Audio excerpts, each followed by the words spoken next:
6 divide 2 gives us 3. Divide 6 divide 2 gives us 3. Finally, 3 divide 3 gives us 1.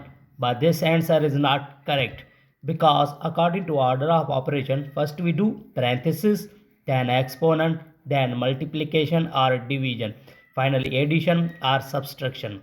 Remember that in multiplication and division have equal priority and we have work from left to right always. Same applies addition and subtraction. In this expression there is only division, so first we do division from left to right. 6 divide 2 divide 6 divide 2. Here 6 divide 2 gives us 3, then divide 6 divide 2.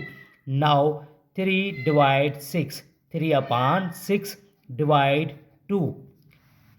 So here we follow rule KCF, where K stands for keep, C stands for change, F stands for flip. It means where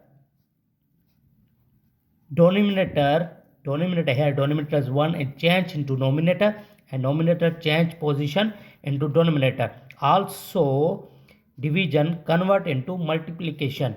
So here 3 upon 6 we write divide 2 upon 1.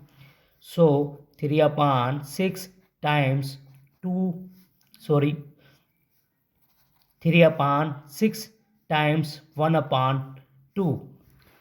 Now 3 upon 6 times 2 gives us 12. We simplify further. 3 is 1 and 12 is 4. We use table 3. The answer is final 1 upon 4. We can also we write here